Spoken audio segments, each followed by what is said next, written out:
Bonjour à tous et bienvenue dans cette édition du 13h. Retour en France, à Mary, petit village des Alpes-Maritimes. Près de 2 semaines après la tempête Alex, un pan de montagne menace toujours de glisser sur le vallon qui alimente la Tinée. Les bergers et leurs bêtes ont été évacués mais sont privés de pâturage. Rencontre avec un couple d'éleveurs, Hugo Capelli, Virginie Gado.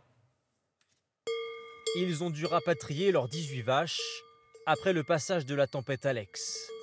Ah, il y a le petit veau là qui a la patte un peu raide, mais bon, c'est parce qu'il a dû beaucoup marcher. Le mouvement de terrain causé par les intempéries a englouti une partie des alpages.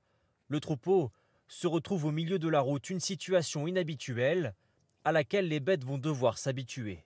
Aujourd'hui, tout un flanc est parti et donc jusqu'à présent, elles allaient droit et maintenant il va falloir qu'elles passent systématiquement en crête pour redescendre sur des parties basses, ce qui n'est pas la logique d'un troupeau.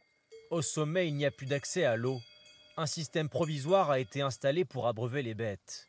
Mais pour ce couple d'éleveurs, c'est l'impossibilité de travailler dans leur fromagerie qui pose problème. Leurs revenus pourraient diminuer. On se pose la question si l'année prochaine on va réellement faire du fromage ou on va faire une année blanche entre guillemets. N'ayant plus d'autres sources, on ne pourra plus faire fonctionner la fromagerie et qui était un projet tout neuf installé il y a tout juste 2 ans, quoi.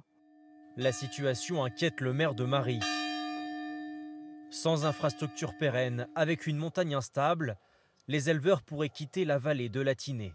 Je suis inquiet parce que pas d'eau, pas de vie, et l'élevage est quand même soumis à l'eau pour les bêtes, puisqu'il faut savoir qu'une vache boit à peu près 50 litres par jour. Donc s'il n'y a plus d'eau, l'élevage risque de disparaître sur la commune. Partir ou rester? La question se pose donc pour les habitants des villages sinistrés des Alpes-Maritimes, mais aussi pour les éleveurs.